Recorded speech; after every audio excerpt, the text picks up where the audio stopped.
Just a reminder that the recording will be made available on our website. Mike has also prepared really comprehensive slides and a presentation this morning. And we also have a nice lucky draw towards the end, kindly sponsored by Mike, but he'll tell us a little bit more about that. So without further ado, I'm going to hand over to Kyle, and he will tell us about some of our upcoming events, the year obviously coming to a very quick close. So Kyle, over to you. Right, thanks, Linda. Good morning, everyone. I hope everyone is doing well, and thanks so much for tuning into our webinar this morning.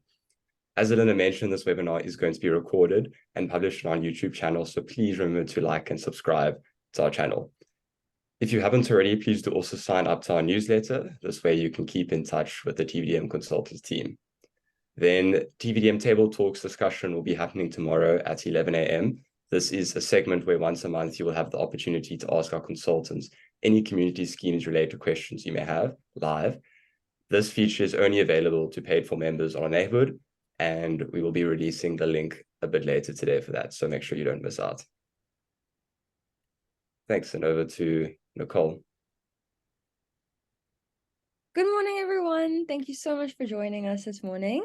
So I know that I usually do like bios for the introduction of the speakers, but I kind of figured that everyone who's joining us will most likely know who Mike Addison is by now. So I thought that it would be a bit more fun to maybe ask him just a few questions to get to know him a bit better. So yeah, so Mike, are you ready? Cool. Yeah. So my first question for you is, how long have you been working in community schemes? Hi, Nicole. Hi, everybody. Nice to be here this morning. Thank you very much. How long have I been in community schemes? So I would say since I was in my 20s, and I'm now in my 60s, because initially when I was very, very young in my 20s and had lots of energy, I used to enjoy renovating, and I don't know, these days they call them flipping properties, but we used to buy a unit and then do all the wrong things, because when I was 20 something, I didn't know what to do. And we used to just buy a place and start chopping off the tiles at all sorts of hours. And people used to get very cross with us. So we learned about rules in those days. And then I had a banking background, and so we used to then lend money to people who wanted to buy into sectional title. I learned all about bonds, sectional title, and how to insure stuff with sectional title, and I learned stuff there. And then eventually in 1995, when we started Addsure, we thought, well, this is an interesting area. And we decided to, I think about, in all fairness, 1998 was when we really started focusing on sectional title stuff. Gerda will remember, she's online this morning.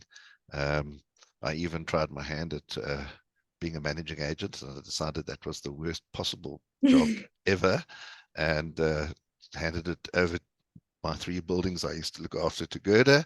And so at least I know what it's like, and that was it. And insurance ever since, so the last 28 years. Amazing. Just for everyone here, that's longer than I've been alive. So Mike is Mike is an excellent titan in this industry. When you said the thing about having a lot of energy in your 20s, unfortunately, I couldn't relate. But, that brings us to our next question. So you mentioned that you flip properties and all of those things. Would you say that that is what sparked your interest into opening up Addsure, in the sense that you were doing all these things wrong and you were like, wow, like someone needs to really teach people how to do this properly, kind of thing? I wouldn't really say so. I had been in banking and had been on the lending side in banking. I actually used to work with Clive Reynolds, if Clive's with us this morning. And funnily enough, Clive used to do the insurance in those days when I was a bank regional marketing business lending manager, whatever we used to call it in those days. And we worked in the same bank. And I just wanted to start my own practice, and so sort of gravitated towards what we do today. Awesome. And then second last question, what is your #1 tip for all sectional title buyers? So what is something that you wish someone told you when you were in your 20s buying all those units to flip? I think even now, even having bought a lot of sectional title, you still fall into the same trap, funnily enough. I almost have done so. And that would be to just look at the property and start thinking about buying without asking the right questions. And I think a first-time buyer should learn. Maybe I'm going to talk about this just now, but get yourself educated. You're not just buying the property, you're buying the financial situation of that complex. I think that's very important. And then, if there's a garden that you're going to have, find out how you're going to own that. The exclusive use areas and things. Yeah, there's quite a lot of things I would tell a first-time home buyer. Awesome. And then my favorite question and the last one, what is the craziest situation or instance that someone living in a community scheme has tried to claim from the community scheme's insurance policy? So what happened, and then they tried to claim from Addsure? Okay, that's the only question I could remember that you were going to ask me. So I had to think about it, and I actually wasn't sure whether I could say it here. But yeah, the funniest, it's still to this day in our office, it's the most notorious claim. And we do have some funny ones. You can, those jokes that you see about insurance claims, believe me, we get them. But I'd say the classic is, there had been a fire in a Cape Town building in Milnerton, actually. I'm not going to mention the name of the building. And they inadvertently, anyway, cut a long story short, the lady was claiming for a vibrator. Okay, listed and described fully. It was quite an interesting one. Wow. Very descriptive as well about the exact type and model that you wanted. Did you honor the claim? Financially. Financially. Yeah. That's amazing. Okay, on that note, I think that's a good point for you to start giving people some advice. Definitely, probably the number one thing you should be looking out for this holiday season is any entertainment devices must be switched off correctly and put away before load shedding. Over to you, Mike. Yeah, the overheating of devices, if they're working too hard. Right. Okay, so I'm going to get going. Is that what you're asking me to do? Okay. 100%. Can I share my screen? I'm going to share. Yes, I believe so. Go for it. I just want to know, was it a plug and play vibrator? It was a dolphin one. Oh, wow. But I have yet to understand exactly what that means, but it apparently had a dolphin on it. Okay. Right, here we go. Right, so holidays. So there are quite a few things to chat about when it comes to holidays. And in fact, if I had time, I would have added another slide this morning, because my Johannesburg colleagues all know we've been working very hard since Monday night. Johannesburg was hit with severe storms, hail like huge, especially in the Midrand, Sandton areas and so on. And one of the things that have actually happened, and so I'm going to say this up front, so I don't just forget about it during the presentation. It's happened quite a lot in Cape Town, funnily enough. In the past, I remember people go and move overseas. If you take your car and you park your car on the common property, say under, the carports, or even in a basement. In Cape Town, it was even in a basement. And you think you're safe because you're going to be going away for 6 weeks, or you're going away for 2 or 3 months even. So to save money, you think, well, you know what? I don't need to insure my car. It's going to be parked here and I'm going away. Well, people, uninsured cars parked under carports on Monday night are very disappointed.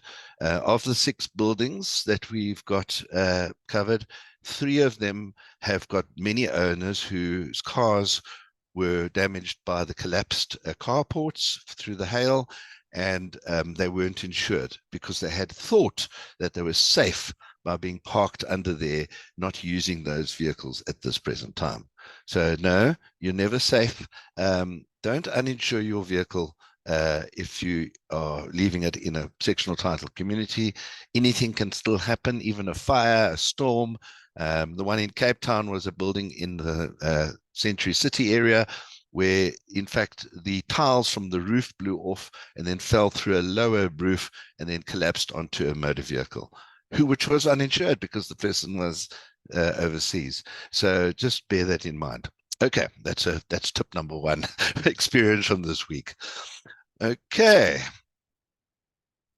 Right, no introductions, that's all been done. There is a formality or two, if you don't mind. I know this is the boring part. So we are an authorized financial services provider. We are obliged if the word Addsure is used anywhere, and we are dispensing some sort of advice. Our FSP number is 15269. The information here is general and basic, so please do your own investigation. It's not comprehensive. I'm just giving a few tips.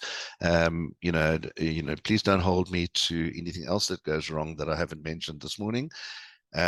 Please use any templates. I have given a template or two this morning at your own risk. It's not a comprehensive list, as I said. And of course, sometimes I'm a little bit bold with my opinions. And this is a TVDM presentation, so please don't hold TVDM at it or my colleagues. This is my personal opinions coming out if I express them this morning. Okay, especially about the vibrator. Okay, right. This firstly, just a bit of fun. I don't know if you guys have seen it. I've got this book. I've got actually a few copies of it for prizes. But Samatongwa Komalo, it might be well known to you. She used to present Private Property. I don't know if you know Private Property podcast. And Zelinda was invited, and then subsequently Zelinda, in a normal networking way, went and got all of us in our network speaking, and on the evenings at these podcasts. Lee Mangard, I think you've been on it, and Dave James, and Glenn, and a few others. Michael Schaefer, all being on her show, and so she's been interviewing us. So so I thought, well, she's just published her first book, and it's a really good book that Nicole mentioned this morning about first home buyers. If you're a first home buyer, this is the book that you should give to your clients. And I thought we'd just give her a little shot in the arm this morning, seeing she used to interview us. I've interviewed her this week. So if you go to our podcast, Adssure's YouTube channel next week, you'll see her being interviewed for about 5 or 10 minutes there. Okay, so lucky draw at the end. Somebody here, if you're still here at the end, Carl's going to do a lucky draw, and I'll send this book to you. So don't forget to give, if you do win, give Carl your address so we know where to send the book. Right, let's start off with my favorite. That is swimming pools. So I'm really, every single year we go through the same sort of boring process of telling everybody, please, swimming pools.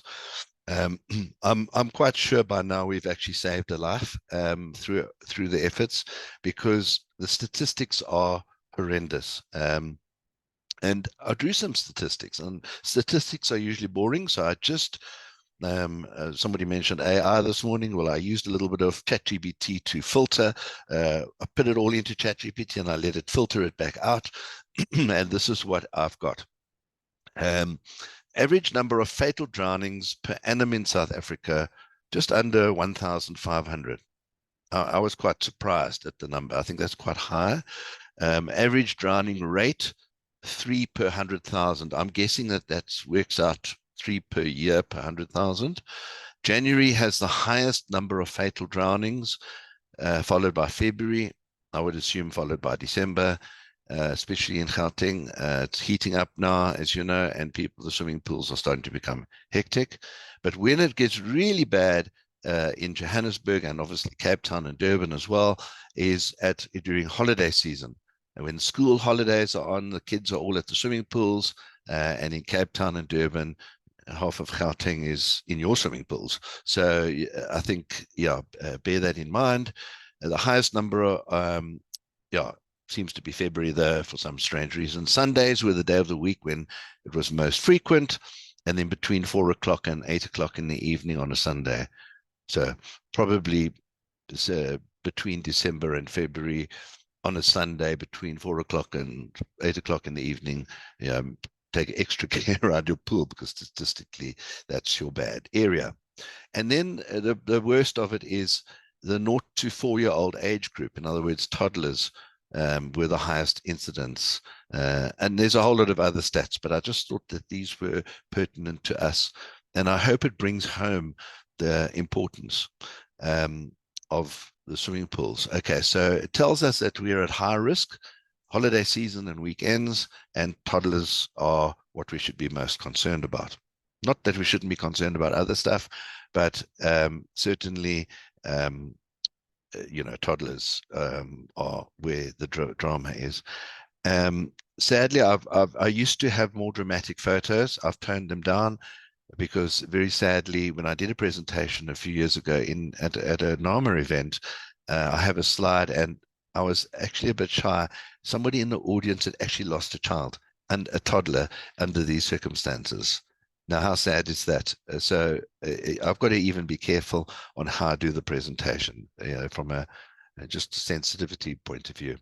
So what can be done? And here are the points that I've also extracted from articles that we've written, is communicate with owners and residents about this. We've got a little template idea for you as well. And it's not a template. I didn't draft it. It was just a letter that one of my clients put out a few years ago that we've shared every year. Have clear rules which are visible. I think your rules need to be up near your swimming pool. Zelinda and Nicole and team can help you with those. I always suggest that your rules and your swimming pool rules, the same should be up so that they correspond. Advocate Louis Null was quite big on that advice when it comes to your disclaimers and your rules. Okay, they should definitely correspond. You can't have conflicting rules and notices. When something goes wrong, you're going to wish you had that right.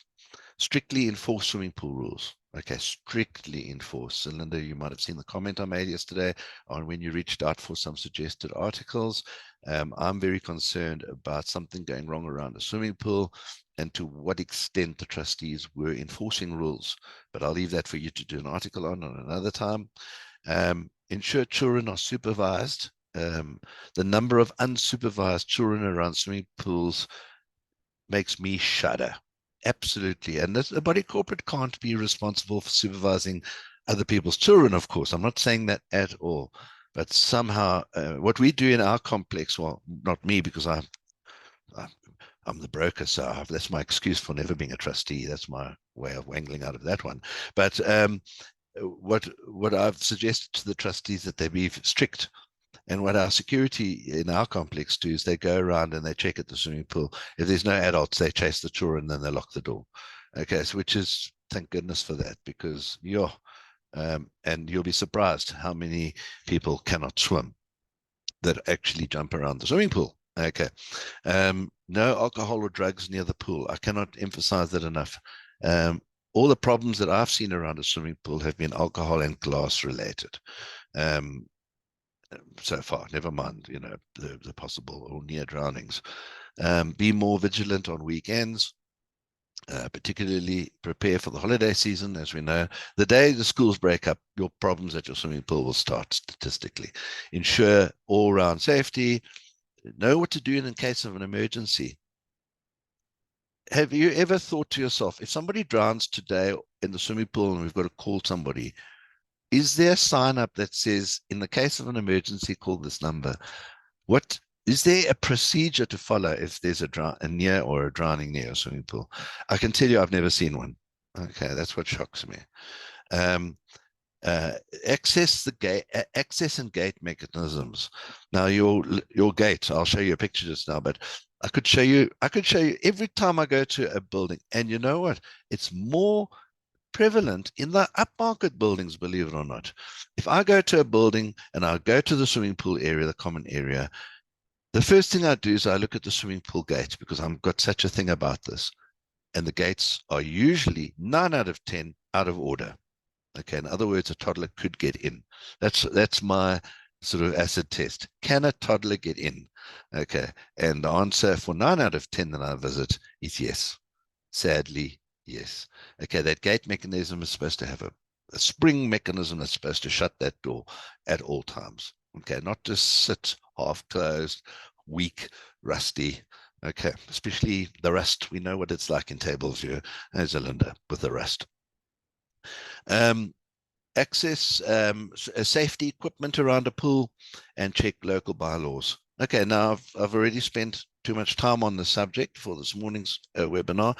We could spend a whole further hour. There's lots of videos on if you go to Google and YouTube. I've watched them to try and get more over the years, because I'm always trying to gather information I can share. There are also rules and regulations around pools. There must be a depth marker, and so many fences and all of that stuff. I'm not even going there this morning, but that's a risk assessment you need to do yourselves. But I'm just saying, just do the right stuff around the swimming pool, please.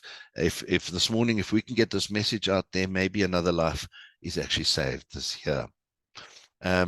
Check your local bylaws as well, because you don't want to be out of line with your local bylaws. Okay, so we've got a couple of articles on this on our website. So on the Addsure website blog page, 21st of January 2015 and the 10th of December, you can go and find it there. If you want to take a screenshot of that, you're welcome. But therein, on the one article, there's a link, and I'm going to it's almost like, I suppose, a legacy thing here.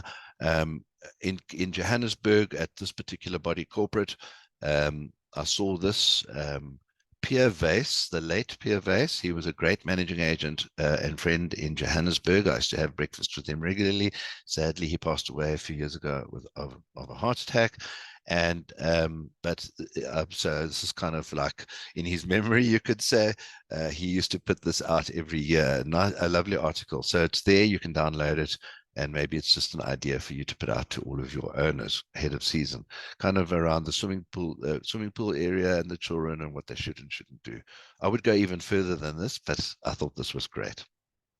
Okay, then, the swimming pool gates. Here's one. I mean, this is, and I remember where this gate was. This is actually a Bryanston upmarket building, and this leads into an exclusive use area swimming pool.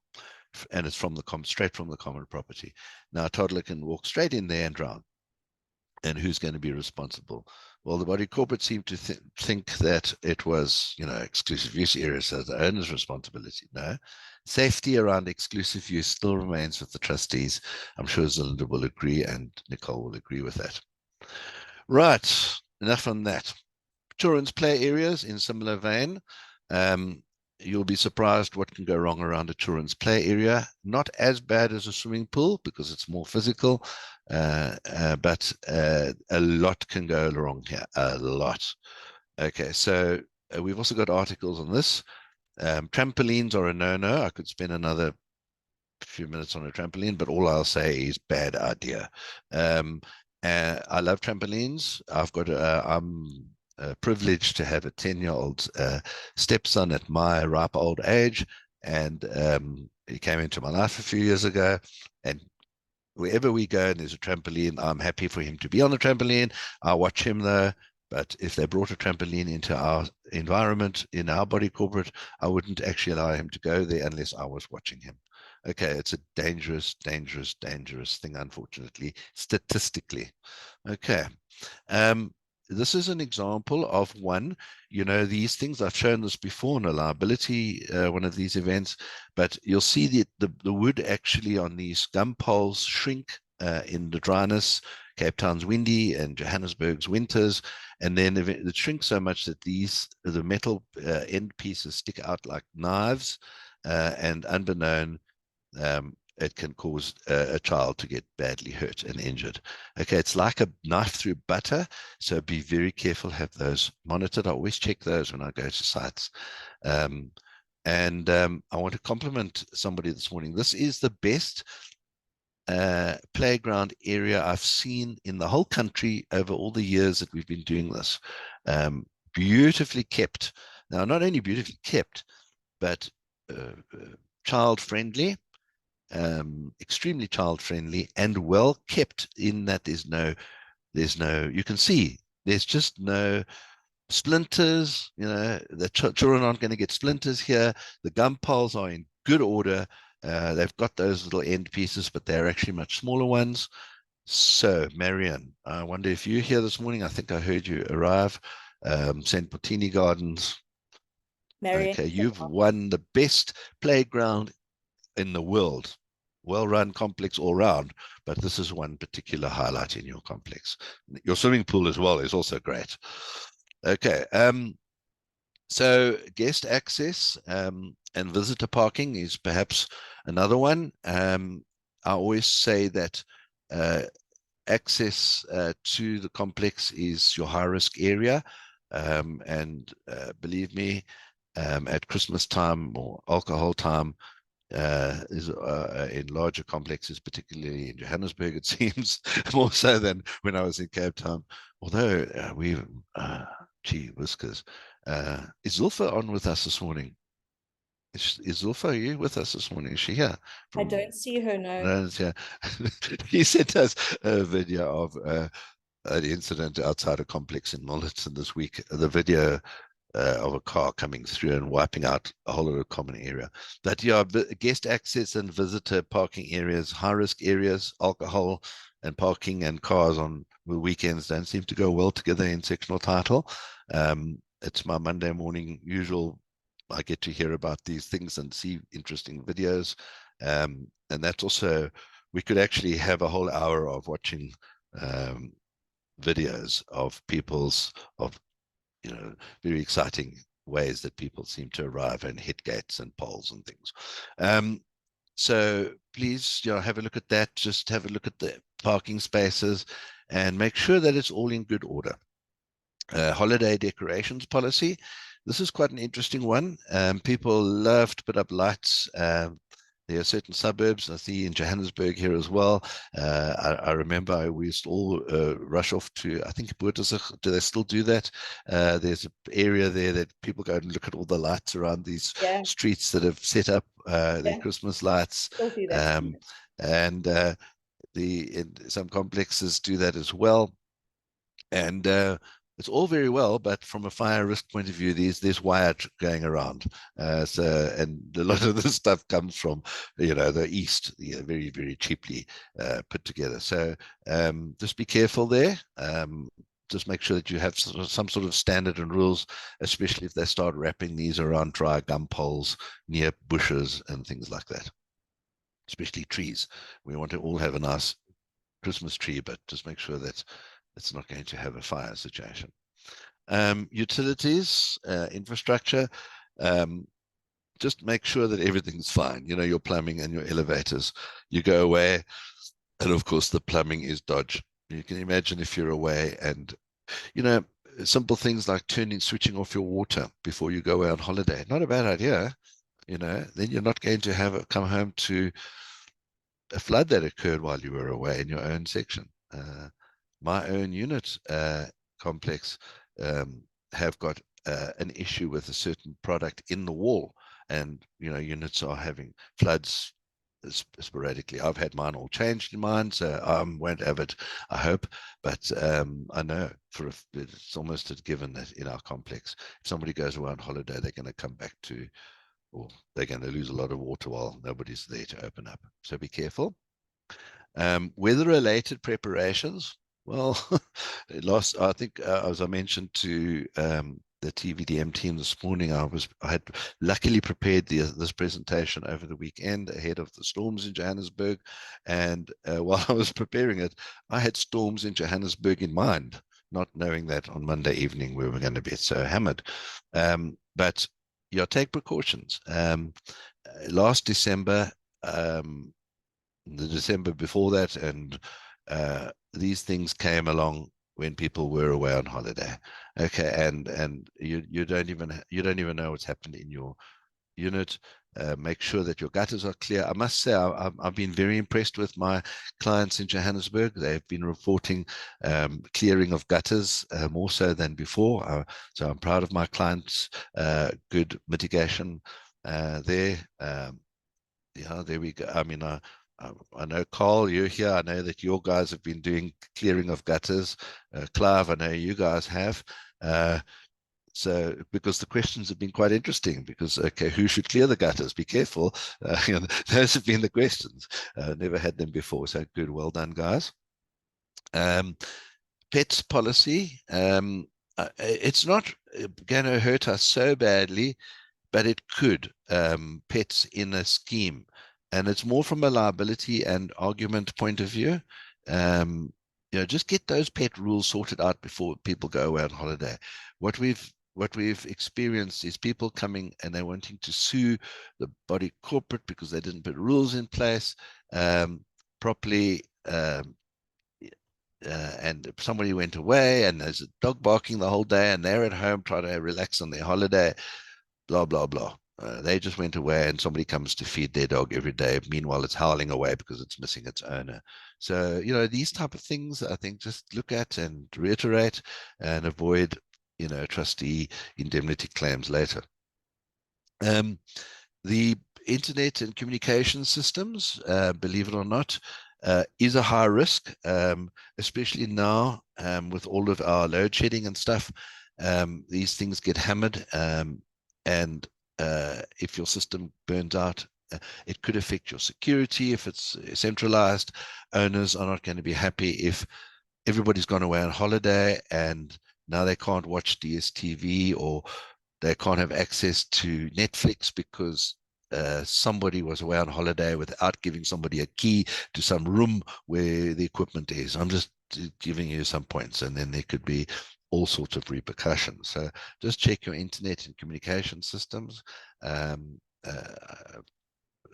Candace, my colleague Candace, sorry, can't be here this morning. She's already on site at one of our large clams. I'll go and join her a little bit later. But we went to a site recently, and I was very, very impressed in Sandton. I'm not going to mention your name, but I should really compliment you. It's the best estate management mitigation man I've ever met. 10 out of 10 there. And he's got a beautiful, well-equipped room with fire extinguisher on top of all of the technology. So they've got a room with all of the tech and, you know, these servers and things. And there's an air conditioner. There's a fire extinguisher, special one that puts out electric fires and batteries and stuff with each one. He's really, I should actually I did take a photograph. I should share it, but I would need his permission first because it's such a good thing. Okay, security assessment. Also very important. Check that all of your security is in good order. We all know that the body corporate can't protect, be held responsible if a thief comes and steals somebody's stuff because security was down and all of that. But sometimes it gets a little bit, you know, what happens when there's load shedding and now everybody's gone away on holiday and now the thieves come in. So I think try and make an extra effort with the load shedding scenario this holiday season. Make sure the lighting is right. The more lighting you have, the less. And when I'm talking lighting, I'm not talking about lighting that goes off when the electricity goes off. Try and do something about the place being kept lit from an inverter or solar or something or other. Okay. You know, so that the slide follows. Check and replace any faulty lighting as well. You'll be surprised. I go through down to a basement. How many of you have been into your complex's basement, if you do manage a complex like that, and just look to see how many of those lights aren't working? Do you know that if a car has an accident in that basement and somebody's hurt or there's a serious damage and the lighting isn't right, the body corporate, I don't believe, is off the hook. Okay, so make sure that the lighting and the maintenance is always there. Anything maintenance related is a body corporate responsibility. The body corporate has a duty to maintain, full stop. Okay, so make sure that it's done. Oh, we don't have enough money, we're going to get to that project. No, it must be safe at all times. Okay, so yeah, do it. Quite a good one. If you go to the 0861 Waterlight YouTube channel, 0861 Waterlight YouTube channel. There's a great little video clip by Glenn where he shows you a demo of a building where he has set out like this. Relatively low cost. I think the whole system installed was less than 80,000 Rand, and the whole complex is completely lit at all times through having a little bit of solar and a few batteries around the place. Okay, so it can be done at very low cost, keeping your place secure. Go and have a look at this video. Then emergency being prepared for emergencies. Make sure that all the fire extinguishers are, of course, working. You don't want to know what it's like when a loss adjuster says, I'm sorry, but that fire extinguishers were not working, or that fire hose was not working after a fire. I've been there. It's a very awkward situation. Okay. Just another thing. Make sure, I'm not going to go here today because I've got a very prickly pear on my hands at the moment, but you know, in the rules it actually states that there mustn't be any flammable material around sections. Okay, just have a look. It's in the conduct rules, I think, cylinder flammable materials rule. I've got a situation where flammable materials have been there and we've had a fire. Okay, I don't know the outcome yet, but it's an issue. So just be aware. I think it's prudent before the holidays to send out a notice. You know, somebody doesn't realize that they've got this art hobby and they love their glues and things, and maybe they spray paint things as a hobby. Just be careful. Let people know what you've got going on there, because by default it shouldn't be there. Okay. Landscaping and maintenance. This is an old one. We often have this problem. If a brick is loose or roots are pushing up paving, fix it. If somebody slips and falls, it's going to be your problem. And the problem with December is when people are on holiday, I don't know, the more beers they drink, the more uneven the paving seems to get. So just be careful there. And our biggest claims have been, I'm telling you, the people have been drunk, but it's been difficult to prove. Yeah, I mean, the Cascades case, I'm not even going to go there. Okay, so yeah, just alcohol, uneven paving, holiday season, they just don't gel. Okay, they won't mix.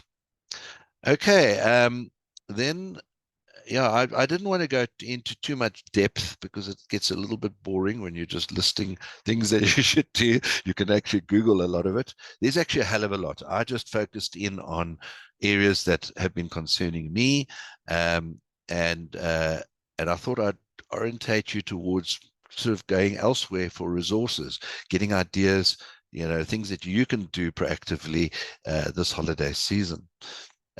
So I've put up this page here with a view to giving you a little bit of resource or links to those blogs, and also to our various little bits and pieces, a list of things, and then of course these slides. So if you, I'm keeping this page open while I tell you this, yeah, you click on it, or go to this link, or take a screenshot of this and then go to it later. But there you go. There's a PDF document there that looks like that. Yeah, there's some resources for you to go to, and then you can go look further. Google the stuff. You'll see a lot of other ideas, things like keeping your plugs, you know, turning off your electricity. It's all stuff that homeowners should do. I haven't gone there, but definitely plugs, keeping your plug fittings off, turn your electricity off, turn your hot water cylinder off, turn it off before you go on holiday, top up your electricity. You know, go to the, you know, if you buy electricity online, buy 1,000 Rand before you go on holiday. Make a note to you, because when you're on your to-do list for holiday, before you go, pack this and pack that, put at the top of the list, top up my electricity. Because if your electricity goes off, then there's a whole lot of insurance risks that can flow from that. Okay, make sure that your plugs are out of your drains and your taps are firmly, tightly closed. Even a continuous drip with a plug can fill up your sink and it can overflow. All of these little things, they're all online. I didn't go there today. I just went to the important focus areas, like the swimming pool and play areas, and what you should do as a managing agent rather than what individual owners should do. Okay, so yeah, I hope that helped you. Carl, back over to you. Fantastic. Thank you so much, Cool. Mike. Sorry, Carl, to interrupt you there. No I think worries. it's a fantastic link that you've sent. So I think we'll just leave it up there for people to scan and get some more information if they would like. I saw a couple of comments come in the chat function. Marian, she says, thanks very much for the shout out. They definitely do have an excellent building management and security team. So that's really, really great. I'm now going to open up the floor to any questions that we have from the attendees. Please feel free to ask any questions, make any comments, share any stories. If you'd like to post it in the chat, you're welcome to. If you'd like to raise your hand and speak to us live, you can do that as well.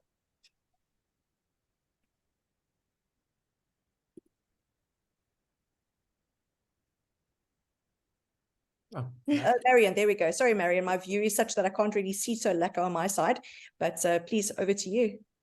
Okay, a quick question for Mike, and this is really cheeky because otherwise I would have been emailing him or phoning him later about this one. We strictly prohibit braaiing on balconies, but we had one bright spark who did braai on his balcony last week, and we think that the gas pipe had perished, so there was quite a spectacular fire. Obviously, we're going to take action against him. But now the bloke in the flat above has said that his flat was full of soot and it was quite a mess. Can he claim that from insurance, or should he claim it from the idiot downstairs? No, well, we'll try and, I think first let's try and do an insurance claim part on this soot. Very often you can't, but we have been very successful with that because the rules actually speak about smoke damage, where in the past it wasn't. So yeah, we've managed to get some through. In KZN, there was some serious soot damage caused by factories. There was a huge fire in the industrial area in Durban. You Durbanites, Serena, you might remember that. And then Bruce managed to get a lot of those claims through. There was no fire in the complex, but the complex itself was damaged by soot. So the answer is yes, claim. Stuff. Thank you so much for that question, Marian. Anyone else? And Marian, nice to see you here, and well done. I mean, really, that I told you at the time that this is the best I've ever seen. See, I didn't remember. I didn't forget. You didn't remember to forget. We've got a couple of thanks for the helpful tips, Mike. So that's very appreciated. Serena says she remembers that event as well. Ladies and gents, anything else from anyone else? Mike, I've got one question, and I just want to know who should do it. I've got one scheme that I recently took on. They've got 0 firefighting equipment in the complex. Nobody sees it as an issue because they never had. Who's supposed to sign off on that? The fire marshal. Surely they must have fire equipment. Okay, it's very difficult for me to comment on that. I would definitely, Zelinda, I see you guys have been working with Vanan from Fire Ops. So I would definitely ask Vanan to answer that question. You know, the Alberton group that Sandy Lodder does have also had those questions. And I am redirecting that question to a fire expert rather, because there are different areas and there's different regulations, there's different opinions. Yeah, so I would say that Fire Ops is a good option. And then, of course, I'm not forgetting Derek. I know Derek is online this morning. Derek does compliance. You might be able to get Derek's details and ask Derek for some input there for your complex, because he's not too far away from you, Carl. But it definitely needs to be attended to. And let me put it to you this way. I have a 20 million Rand fire problem on my desk at the moment. Okay. I would have a very different conversation with that complex's trustees straight after a fire. So yeah, get one of the compliance guys in to give the correct advice for your sake as well, not only for the trustees' sake. All righty, perfect, thanks.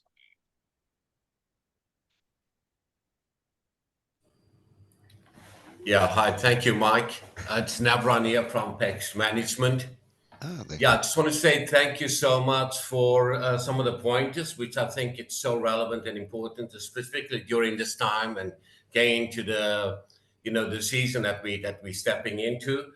But one of the things that I know I need to take action on is around the swimming pool, because sometimes when people do take alcohol, specifically around the swimming pool area, there's a lot of behavioral issues.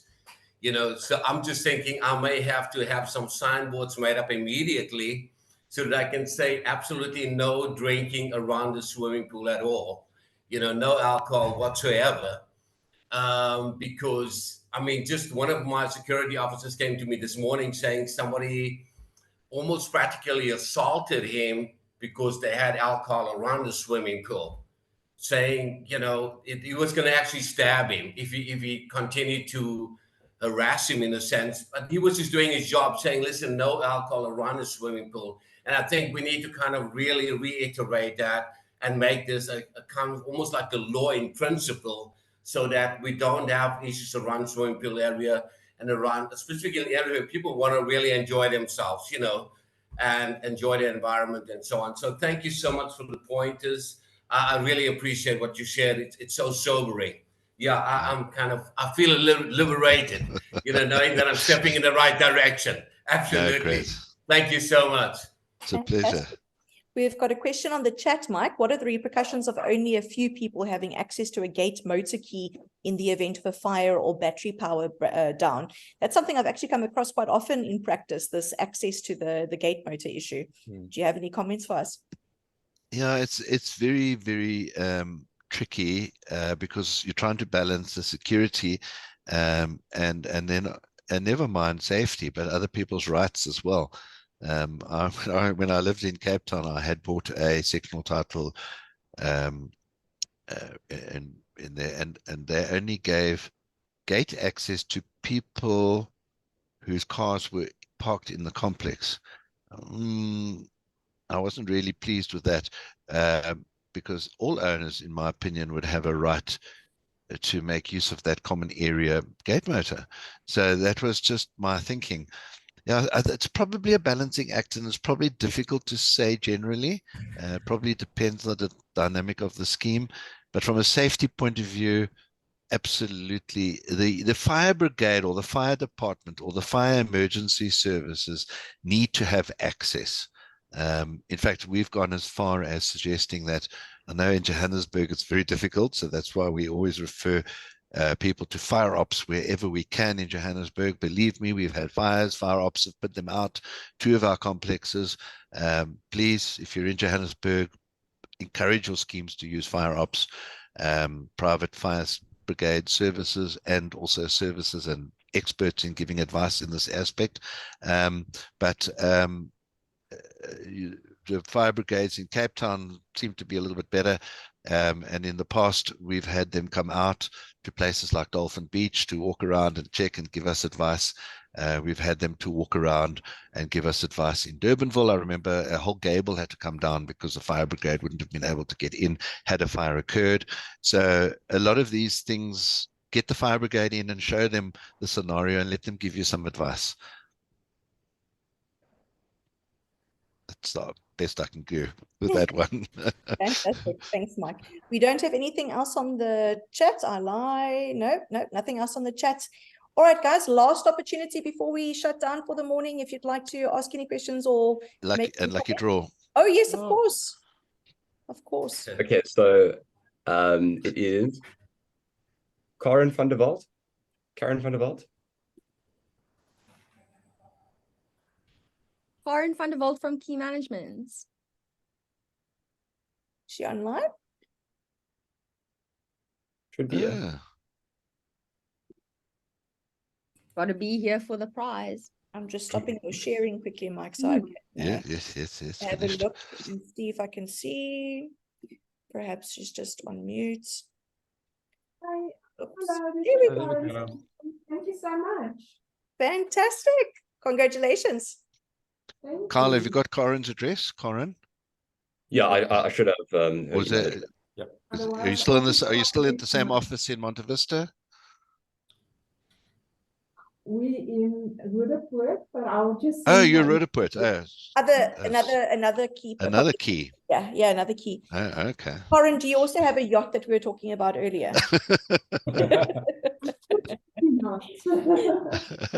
Corin and our offices are in contact often, so we'll make sure that the book gets to her safely. Okay. Fantastic. Fantastic. Ladies and gents, thank you so much for your attendance today and for your comments and your questions. Mike, as always, it's a pleasure to have you on our webinar, and it's a pleasure to listen to your stories and your information. Just a reminder to everybody, we will be sharing the recording as well as the presentation. Everything that you've seen this morning will be on our website in the next couple of days, early next week. And then we've got one more webinar that's happening next month, quite early. Carl, correct me if I'm wrong, the 5th of December.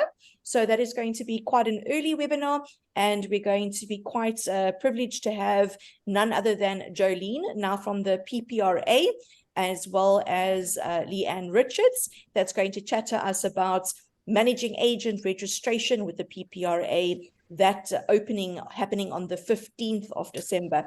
So we'll give you 10 days prior information. Jolene, we're looking forward to chatting to you on the 5th of December. And on that note, ladies and gents, you must have a lovely day further, a nice weekend after tomorrow. And once again to Carl, happy birthday, and thank you so much for joining us. All right, everybody, keep well. Thanks so much, everybody. Bye. Cheers. Yes, thank you, guys.